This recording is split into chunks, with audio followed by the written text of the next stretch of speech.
Μια γυναίκα που το όνομά της δεν έχει δοθεί στη δημοσιότητα έκανε πεζοπορία για 6,5 χιλιόμετρα στην περιοχή του Grand Canyon μαζί με τον άντρα της το 2008. Μετά την πεζοπορία, το ζευγάρι πήρε ένα λεωφορείο για το Grand Canyon Village. Κατά τη διάρκεια που το λεωφορείο ταξίδευε, εκείνη χωρίς κανένα προφανή λόγο έχασε τις αισθήσεις της και έπεσε με το πρόσωπο στο πάτωμα. Όταν λίγα λεπτά αργότερα ξύπνησε, δεν βρέθηκαν σημάδια στο κεφάλι της, δεν είχε χτυπήσει πουθενά. Οι πρώτες βοήθειες ήρθαν να τη μεταφέρουν στο νοσοκομείο, εκείνη αντιδρούσε αργά και ζαλισμένα. Μέσα στο ασθενοφόρο έκανε ξαφνικά εμετό και έπεσε σε κόμμα.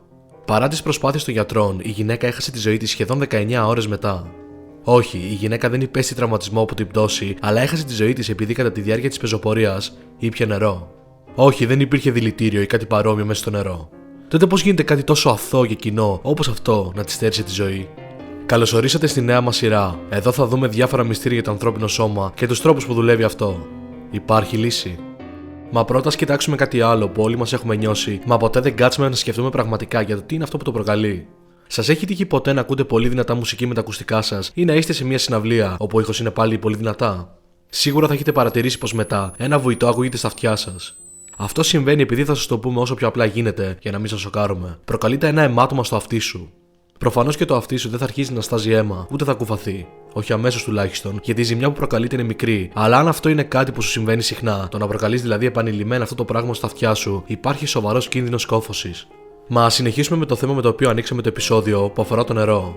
Μπορεί πραγματικά ένα απλό ποτήρι νερό να σε σκοτώσει? Η απάντηση είναι λίγο πιο περίεργη από όσο θα περιμένατε και θα χρειαστεί να σας εξηγήσουμε μερικά πράγματα πρώτα. Καταρχάς, θα το έχετε ακούσει δεκάδες φορές πως όταν κάνει έξω ζέστη και εσύ επιλέγεις να κάνεις γυμναστική, θα πρέπει να πίνεις πολύ νερό για να μην αφυδατωθείς. Μα μπορεί το ότι πίνεις πολύ νερό να έχει αρνητικές επιπτώσεις πάνω σου? Σε σπάνιες περιπτώσεις, το να πιείς πάρα πολύ μεγάλη ποσότητα νερού σε πολύ μικρό χρονικό διάστημα μπορεί να αποβεί μοιραίο. Αυτό ονομάζεται υπονατριεμία. Είναι πολύ σοβαρό και μπορεί, όπως είπαμε, ακόμη και να σε σκοτώσει. Είναι αλλιώς γνωστό και ως δηλητηρίες από το νερό. Εάν πιεις ένα μπουκάλι νερό ενώ αθλείσαι ή όταν κάνει ζέστη, δεν πρόκειται να πάθεις τίποτα προφανώς. Εκεί που θα συναντήσεις προβλήματα είναι όταν θα πιεις μεγάλη ποσότητα νερού πολύ γρήγορα. Πόσο θα έπρεπε να πιεις για να σου συμβεί κάτι τέτοιο? Λίτρα και λίτρα νερού. Ουσιαστικά αυτό που συμβαίνει είναι πως τα νεφρά σου δεν προλαβαίνουν να επεξεργαστούν όλη αυτή την ποσότητα νερού, μιας και μπορούν να επεξεργαστούν περίπου μισό λίτρο κάθε μία ώρα. Το πρόβλημα εκδηλώνεται μέχρι και στο επίπεδο του νάτριου. Μία από τις δουλειές του νάτριου στο σώμα μας είναι να ισορροπήσει τα υγρά μέσα και έξω από τα κύτταρά μας. Πίνοντας πολύ νερό μαζί, χαλάει αυτή την ισορροπία και το υγρό αντί να παραμείνει στο αίμα μας, μπαίνει μέσα στα ίδια μας τα κύτταρα, κάνοντάς τα έτσι να πριστούν. Κάτι τέτοιο πρέπει να αντιμετωπιστεί αμέσως. Αυτό είναι ένα κοινό πρόβλημα που αντιμετωπίζουν κυρίως τα μωρά, μιας και τα σώματά τους δεν μπορούν να το χειριστούν. Γι' αυτό και οι γιατροί συνιστούν στις μητέρες να δίνουν στα μωρά τους μονάχα μητρικό γάλα ή γάλα φόρμουλας. Έτσι, από ό,τι φαίνεται, η γυναίκα στο Grand Canyon έχασε τη ζωή της από υπερβολική κατάποση νερού. Ήπιε τόσο πολύ νερό που τα επίπεδα λατιού στο αίμα της έπεσαν και έκαναν τον εγκέφαλό της να πριστεί. Ούτε από το νερό δεν είμαστε ασφαλείς πια. Αλλά το τέλος της θα μπορούσε να έρθει από κάποιο πολύ χειρότερο ή μάλλον περίεργο τρόπο. Θα μπορούσε να έχει χάσει τη ζωή της από τίποτα. Μία ακόμα μητέρα έβαζε το γιο της για ύπνο, όλα έμοιαζαν φυσιολογικά, μέχρι που ήρθε το πρωί. Όταν πήγε να το σηκώσει, εκείνος δεν ξύπνησε και δεν θα ξαναξύπναγε ποτέ. Έπεσε θύμα αυτού που ονομάζεται σύνδρομο του ξαφνικού θανάτου. Το SDS είναι ένας πολύ γενικός τίτλος που χρησιμοποιείται για πολλές διαφορετικές περιπτώσεις καρδιακής προσβολής σε νεαρούς ανθρώπους. Αυτού του είδους η περίεργη πάθηση, σύμφωνα με μελέτες, επηρεάζει πιο συχνά άτομα που είναι κάτω από 35 χρονών, ακόμη και νεογέννητα, μα κάτι τέτοιο θεωρείται δικιά του κατηγορία από μόνο του.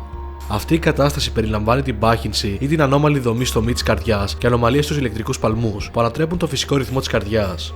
Περιστατικά του συνδρόμου του ξαφνικού θανάτου περιγράφονται ως μη τραυματικά, μη βία και απροσδόκητα που οδηγούν σε καρδιακό επεισόδιο μέσα σε λιγότερο από 6 ώρες, ακόμα και αν το ελόγω άτομο είναι υγιές όλη του τη ζωή. Νέοι που αθλούνται συχνά πιέζουν και στρεσάρουν τις καρδιές τους περισσότερο.